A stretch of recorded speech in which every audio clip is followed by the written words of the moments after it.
Lads, the Caitlin Clark effect when it comes to golf is crazy. Like, we've seen it in basketball, and we've seen that outside of LeBron James and Stephen Curry, Caitlin Clark is the next biggest draw in basketball. And realistically, outside of Stephen Curry, LeBron James isn't even right now as big a draw to watch play as Caitlin Clark. I have compared the Caitlin Clark mania right now to Steph in 2015, and that's exactly what it is. Because now, we're seeing right here, we saw a tweet from Scott Agnes, the Caitlin Clark effect hitting golf. She's scheduled to play in this Pro-Am on Wednesday. The Golf Channel is starting their coverage earlier, and it will include live looks at her round. Like, they had no intention, by the way, of videoing this. People literally were emailing the network asking for them to basically show the part where Caitlin Clark was on. And they were like, oh, we've got none. We've got nothing. And now they're showing it. As you can see here, they're beginning it 90 minutes earlier just to watch Caitlin Clark. Which is honestly, like, it's honestly going to be fun. Because Caitlin Clark's a decent golfer. Like, it's not like Caitlin Clark, look, it's not like she is a pro golfer or anything. Like, she plays off a 10 handicap, which is very solid. Like, I'm telling you, 10 handicap is extremely, extremely good. But obviously, like, it's a little bit, like, not close to being pro, I guess. But at the same time, for a celebrity, that's pretty good. Like, Joe Biden's handicap wasn't... Actually, no, he did say he got down to a 6, which is quite a big difference. But still, like, to have a 10 handicap, you are a pretty damn good golfer. Supposedly, she doesn't have an official handicap, but the rumor is that if she did, it would be around 10. Which is, again, interesting, because it'll mean that, you know what, even when she's on camera, she's going to be all right. She's going to look fine. It's going to be an interesting one. So she's playing with Nelly Korda, who is, look, I'm not going to lie, I don't watch that much golf.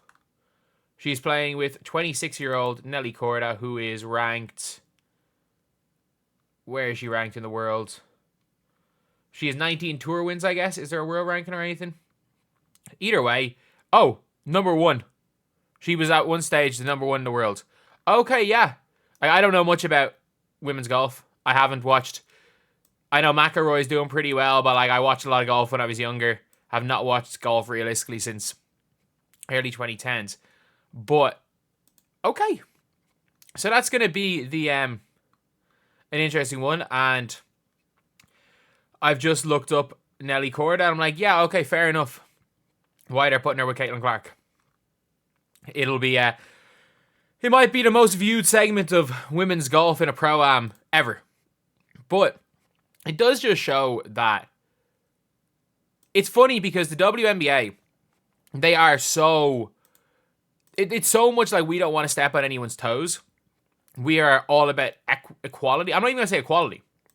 I'm not even going to say fairness. I'm just going to say like it should be equity. Like everybody should be everyone should be the same. When the reality of the situation is, like the equality, or it's about growing the league at the end of the day. It's not about fairness most of the time in sports. It's about a meritocracy, and whatever you're going to do to get yourself more viewers, which will get everyone around you more money, you have to do. Like, again, look, I'm a one-man show when it comes to YouTube, but if I had a bunch of guys below me that were working for me, like I had a few people that worked for me over the years, and I just said, you know what, now I need to go and give every single player in the WNBA equal credit, equal opportunity, and if they own like a percentage of my earnings, like they'd be pissed. Like they'd be pissed, and that's the reality of the situation is that for the WNBA to grow, they need to boost Caitlin Clark while boosting everybody else, and not boosting anyone at the expense of Caitlin Clark. And like I do think that's what they were trying to do with the whole Caitlin Clark Angel Reese rivalry. And obviously, your one Kathy Engelbert, I think what she was saying was not what the players didn't want to hear. Was not what the players wanted to hear. But I do think that next year, the WNBA are really going to push, instead of Paige versus Kiki or Paige versus whoever goes at the top of the draft, I think they're going to really push Paige versus Caitlin. Because no matter how toxic the Paige and Caitlin Clark rivalry gets, it's never going to be a race issue. So, if you are the WNBA, even if people are like, oh, you're not promoting, then just promote Aja versus Angel if you want. Call Angel Mini Aja for all I care. Like, make that the debate. But make Caitlin and Paige the debate, because it's still going to be, Paige is going to be good enough that there are going to be some crazy people that are saying Paige is better than Caitlin. But, yeah, like, that's pretty much it for, like, stuff like that. But at the same time, let me know what you guys think. I'm happy out that this is happening. We're going to see Caitlin Clark golf. People are interested in Caitlin. And there is still that little bit of mystery when it comes to Caitlin Clark, because, look, I know she's been on the podcast, she's been in Iowa, she's been at, like, some Butler games, but it really does just seem like she's just living her life like she would have in her off season at Iowa, working out, going to some basketball games, and not really living up the celebrity lifestyle. Other than, going to a Taylor Swift concert, which again, she did the exact same thing when she was at Iowa. So it doesn't seem like that much has changed. But yeah, it is. It's going to be interesting. Let me know, are you guys going to watch? Do you guys have any interest in Caitlin Clark outside of, like, well, just playing ball? Because I really, look, I don't really care that much. Like, whatever Caitlin Clark does, I'm not too fussed about it. Like, I don't think it's the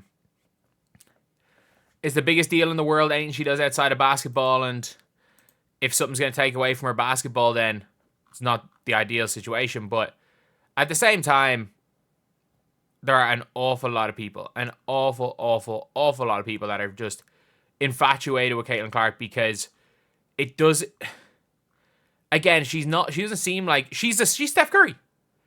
She's female Steph Curry in the way they play a lot of the off the court stuff, that, like, when you see her off the court, it just seems like she's a normal human being. And again, there's nothing wrong with being the influencer, being the celebrity, because people that are like that do end up getting, like, they're going to get a lot of money from endorsements, they're going to get a lot of money for a lot of things. But with Caitlin Clark, it's very clear she just seems like a normal human, and I'd say she's just happy that basketball is allowing her to do a bunch of things. I'd say she's just chuffed that, her status got her into the VIP at Taylor Swift concert. She's probably just happy out about that. But yeah, so anyway, that is pretty much it. See you guys.